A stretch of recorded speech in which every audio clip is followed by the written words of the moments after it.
Welcome to Daily Success. Listen in on these personal conversations with today's leaders, innovators, and influencers as they discuss daily success principles, systems, and solutions. Get ready for Daily Success. Now, here's your host. Hi, this is Tammy Patzer, and I'm excited today to introduce Shirley Holmlund. Shirley Holmlund is a gifted and spiritual healer validated through science who harnesses life force energy from nature and transmits it to people to enhance their health and well-being, as well as non-living materials such as nutraceuticals for improved performance. Shirley's energy healing abilities have been validated in preclinical scientific research using both cell-based and mouse models to suggest better bone health, increased overall health, and enhanced quality of life. Today, Shirley and I are going to be discussing the word presence, meaning being present. Welcome, Shirley. Thank you, Tammy. Good afternoon. I am very, thank you for that wonderful introduction. My talk today is on presence. And what is presence? What does presence mean to us? It's really an inner spaciousness. It's being alert in stillness and to be open to what is in the moment. I mean, it's living in the moment and not not always bringing in the past and always thinking of the future. My guru, Mr. Trivedi, has given us a chart about presence and how important it is for our success in life. He says that 80% of the people who live in the present, successful people live in the present, and they spend 10% of their time thinking of the past, 10% of their time thinking of the future. People who are less successful, they turn it around and they are 20% live 20% in the present and live the other 40% in the past and 40% in the future. So it is a very important part of us, and it is something that we come to develop. It isn't something that just we pull out of the air one day. It takes time and it takes practice. So when you talk about being in the present, and that is very interesting because, I mean, I have to raise my hand and say that I have been guilty at times of let's say, dwelling on the past. And it does create a lot of problems in the now. And obviously, if you're living in the future, you're creating a lot of problems because that creates the fear of the future because obviously you're not there yet, so you don't know. But the dwelling in the past, what it did to me is it made it so that I couldn't forgive people for the things that they had done or said or, an act, and even the other day I was driving along and I saw a sign that said VPK enrollment starting soon. Well, VPK was something about kindergarten, okay? And I had a reaction to this guilt because back in the day when my sons, who are now 27 and 29, I could not afford whatever it was to put them into kindergarten because for whatever reason, the funding had not gone through for that year for the free kindergarten. And so I had this, 20 some years later, I was feeling guilty about being poor back 20 some years ago and not being able to provide. So, and I thought to myself, what good does it do me to think about what I couldn't do 25 years ago, related to a monetary situation? So when you talk about being in the present or in the now, what are some of the benefits for that? The benefits are multifold, because when we are bringing up the past and thinking always of the future, we are really not being totally present in what we are doing. So we're only partially present, and so therefore we are not totally aware, and we don't capture that moment in the place that it's supposed to be. What happens is our mind and our body is 1% of who we really are, and our spirit is 99% of who we are. So when I am not totally in the present, my spirit, the 99% of me, is not leading like it should. Only the 1% is leading. And being the CEO of who I am, of my totality, that is not the best way for me to live my life and to merge with life. I am merging and bringing up the past, which is really not present. We cannot live in the past, and we can't be in the present, and we can only live right here, right now, and we should be present with all our being. Like if we're going to have tea or we're making tea, we should be present with that action and just make tea, not think of 16 other things that we could be doing at the same time.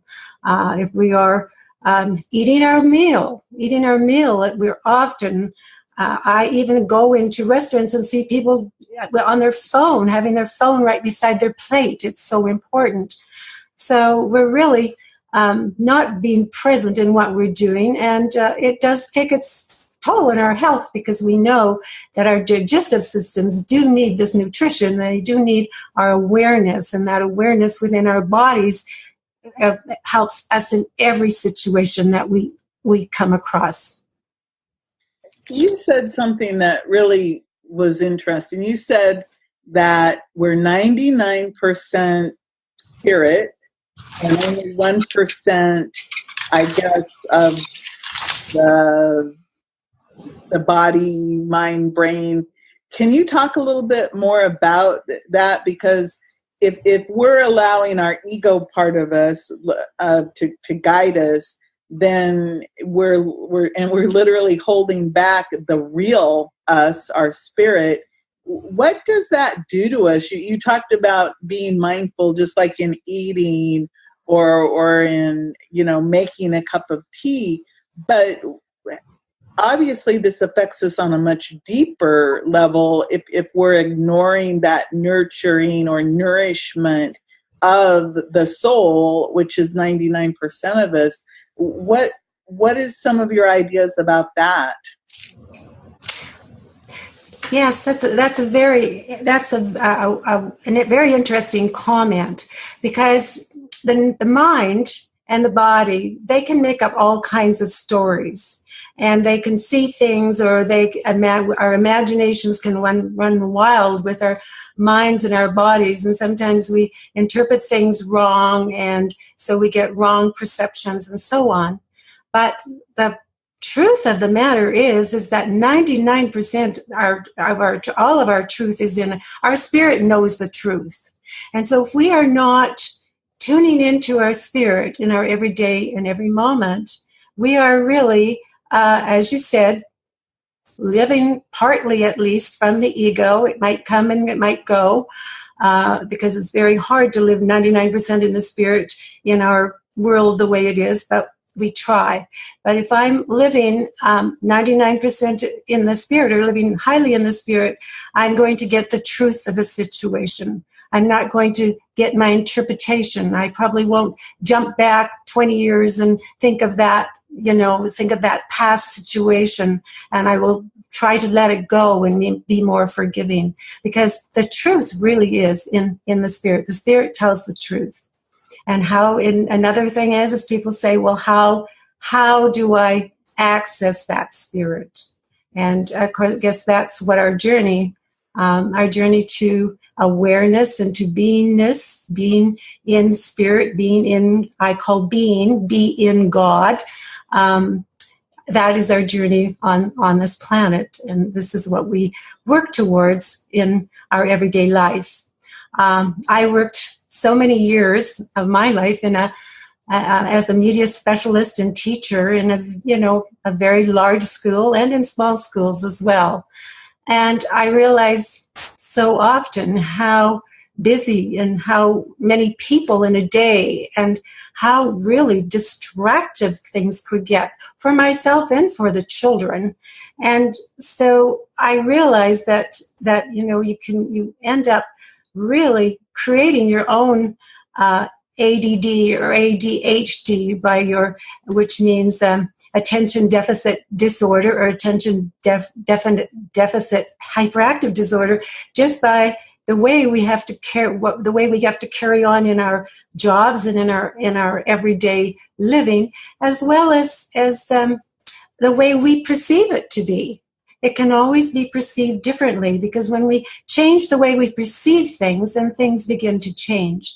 But I look at the situation there for years and years, and you would go through your day, and at the end of the day, you'd sit down and you would take a look at everything that's happened or whatever you need to do, and you put some of it in your to-do box because you can't get it done every day. And you actually, in time, you really do need that break. If you don't have a break from it, it really can affect you in a very deep way. And I know some of my colleagues at the end of a session or when they were on vacation, they would take their watches off because they didn't want they wanted to have that time of freedom to feel more free. Because that is one thing I really realized that affected me a lot, was the time. We were so driven by time. Every minute, every hour of every day, you could never be 1 minute late. You had children, you had students waiting for you. You were totally responsible for that situation in that class. And 1 minute late could be it could be disaster for a situation with certain students. So you really had to always be there. So that really, after looking back on that now, Tammy, I realize I lived that way for 20 years. I gave my brain a rest, and I kind of got away from it. But I know that I did have ADD, and some of that still comes back. But I thank Mr. Trivedi and all of his teachings and all of the transmissions and everything I've received from him, that is really starting to go very far into the background now, and I can be so fully in the present. When I was really fully in the present before was when it was when there was something that had to be dealt with immediately, like a child who perhaps had a diabetic attack or a child who was hurt. I could go into that state of being completely oblivious to everything, but that had to be the safety for the other students and for that student. It was, I know what it was, but to really hang on to it is really quite difficult, I find. And I would find myself going back to the past and going to the future. In later years, I had some extremely unusual experiences, and it would take me back there. But I'm now just as you just kind of forget it, you let it go. You live in the present, and when you live in the present, everything starts to change. You get this depth. There's this energy within you that kind of goes through you. I remember Master Ellis talking one day about the electrical light bulb, that, you have a very low light bulb in your home, and you can't see very well, and there's not much energy going through it or much electricity. But when you put a 1,000-watt light bulb in there, you get that light and you get that energy, and it's like what runs through your body when you're living in the present moment, and you kind of merge with life. You merge with a situation. Things begin to flow. And we actually do, our spirits come in and they start to speak to us. They start to, and it's different for everybody. We might call it our higher self. We might call it intuition. I call it the grace of God, nature, life force. But that true spirit begins to speak to you. And I've had in situations like it. One that I remember so well was about 3 years ago. And I have it often, but yet sometimes the spirit is very quiet too. But I had this lady that I met, a very regal lady. She was in her 80s, and she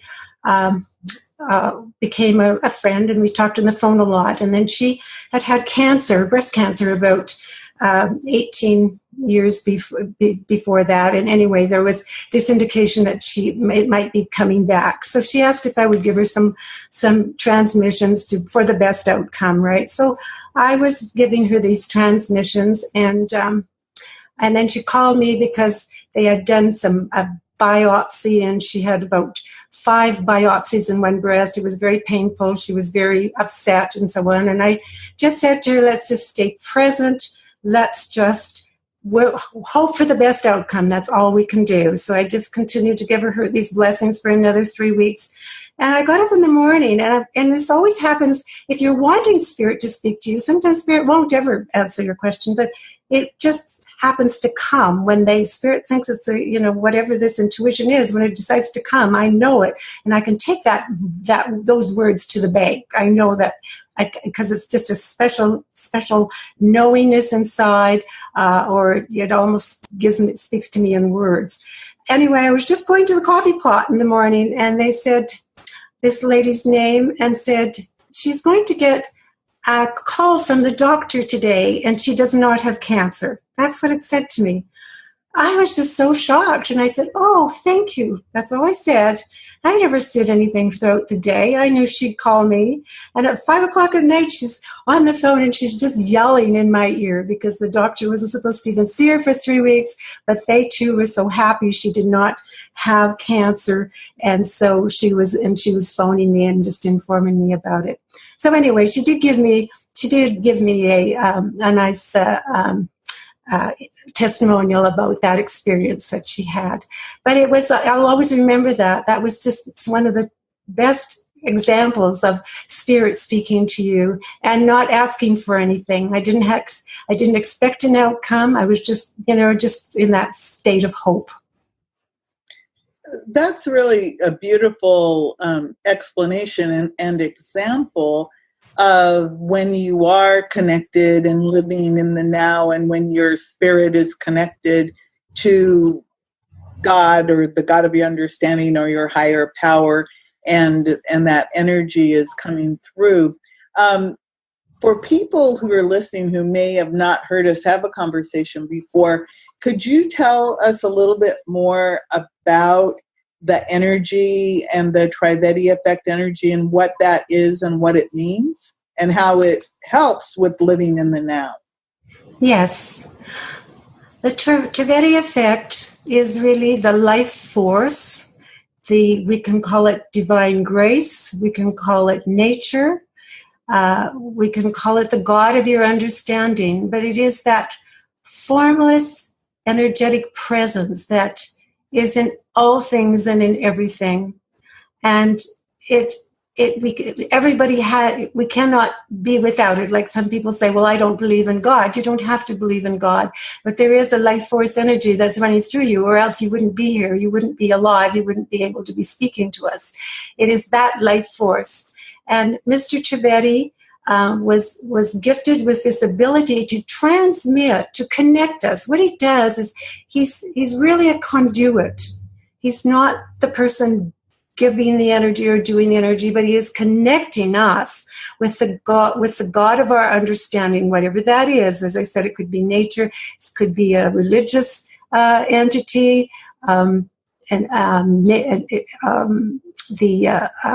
gift of divine grace, whatever you want to call it. But he is connecting us, the person or the object, or the whatever it is, or whether it's a plant or an animal. that is, they're connecting that with with their source, the God of their understanding, or whatever it is, that wherever they came from. We are born. We are born, and we are born from source, and we go on our way back to source. And that's what he connects us to in a very strong way. It's like the computer, like we are the computer, and he is connecting us to the satellite. And he's connecting us in such a way that, yes, I do, because of Mr. Trivedi, I am feeling that presence within me so much deeper right now than I have ever in my life. And I've realized that I can keep it there always if I tune in once in a while. What are my thoughts? And when I'm making tea, am I thinking of the tea, or am I thinking about something that happened 20 years ago or 10 years ago, or am I thinking about what I have to do tomorrow? I need to bring myself always back to the present moment. What am I doing now, so that my awareness is very deep and very strong? And that way it will change the trajectory of your life, because you can become more decisive. How many times am I in sort of rushing around, and I'm not really in my total presence, and I'm asking, a question, or I'm trying to make a decision and I can't really decide. But if I'm speaking right totally in my presence, that means that spirit is there as well, and is merging with who I am, and can give me a decisive answer, instead of me going around the mulberry bush 13 times and saying, I'm not sure what to do here, I'm not sure what to do here and here. But if you are in the present moment, and you are connected to that source, to that truth, to the spirit that is really within you, it's for us, it's an inside job. It really does change our life. I am really working on that right now, and that is why I'm just delighted to be able to speak to you about it today, Tammy. I think that's interesting. You said it's an inside job, and I think that that is a very good way to describe it, because so often people do look outside of themselves, thinking that some other person, or that some modality, or that some dogma or something is going to magically rescue them. But the truth is that we have it within us, and that all we have to do is connect. And this energy that you've described, known as the Trivedi effect, is, like you said, that connection. And you have also worked on becoming a conduit for this energy, and you help people connect, like in the story that you were telling me about the woman. And of course, the energy is an intelligent energy, because it is of the natural or life force, divine source. And so it's intelligent, and it works on different people in different ways. But I think it is very interesting when you talk about being present and being in the now, because when you are operating now, you are, like you said, very focused on what is right now. Like when you're talking about if you were working with children and you had to, if they needed something, you were right there focused on them. And it is interesting what you were talking about when you were talking about that time, and how when you were in the teaching profession as a media specialist, that time, you had to be there at if that class bell rang at 3:00, you had to be there. So there wasn't any room for, any leeway in that, because, you'd have all these children coming in and they needed, supervision or whatever was happening at that time. And isn't that interesting how they used to say ability to multitask. And I used to pride myself on what I thought was this ability to multitask, because I did have a lot of things I was juggling. But the stress of multitasking is so much that it does really play havoc with your health, and both physically and mentally. People develop ulcers, people develop stress-related ailments because of the fact that they're trying to juggle so much. And that time element, I had a job once that I actually quit because they were so rigid in the time for our breaks. We were supposed to take our break at 10 to 10:15 or 10:15 to 10:30. Well, I was in customer service. People don't look at the clock and say, oh, I can't call because it's 10 o'clock and Tammy has to go on her break. Because, so if I had somebody on the call at 10 o'clock and I was not done helping them, I couldn't say, oh, sorry, if I don't leave now, I'll miss my break because of the rigidity of the company. So how often did I miss my 15-minute break because I was helping someone, because that was my job, and the company was too rigid to realize that was a stupid rule, to make somebody conform in these little 15-minute increments because that's what they wanted, to have it so regimented. But in terms of being in the present and the now, you've talked about how that is different than being in that multitasking or that ADD or ADHD, because a lot of adults, they talk about it with children a lot, but a lot of adults seem to suffer from that. And I think you're right. It's not so much, it's almost like it's beat into you or trained into you in the workplace, that you have to do all of these things in this block of time, between 8 a.m. and 5 p.m. or whatever that schedule is, that artificial schedule that they put you in.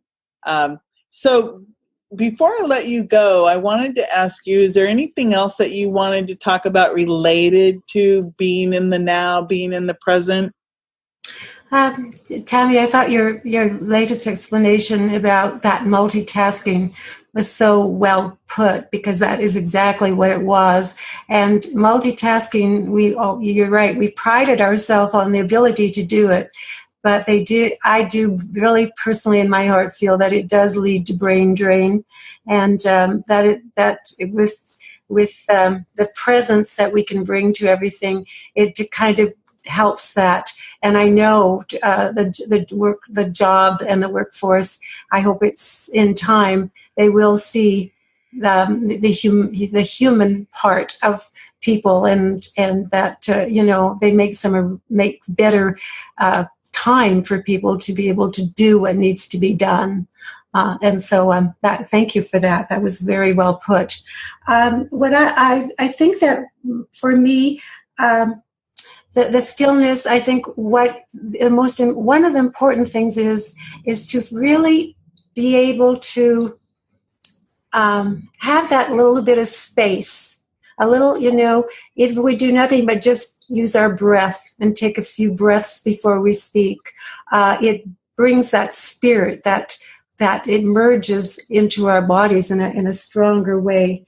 And so and by working on the silence, trying to have that, even the small spacious space and silence and stillness in our everyday life, if we can work it in, to walk in nature and just enjoy the moment and not grab onto things, not judge them, just be with certain situations, or be with the situation, and keep that presence about us. We can cut the mind chatter if we really want to, and if we keep working at it, we can cut that mind chatter and the mental restlessness and all those unnecessary distractions, and we can really truly live in the present, and we will find ourselves almost merging with the experience that we are having. And it brings an aliveness to every your inner body, every cell of your body. It just brings that aliveness to it, and there's just a different. I do feel a different presence when I am totally in that space. That's beautiful. So everyone, if you want to connect with Shirley, you can go to her website at shirleyholmlund.com, and that's SHIRLEY Holmlund, HOLMLUND.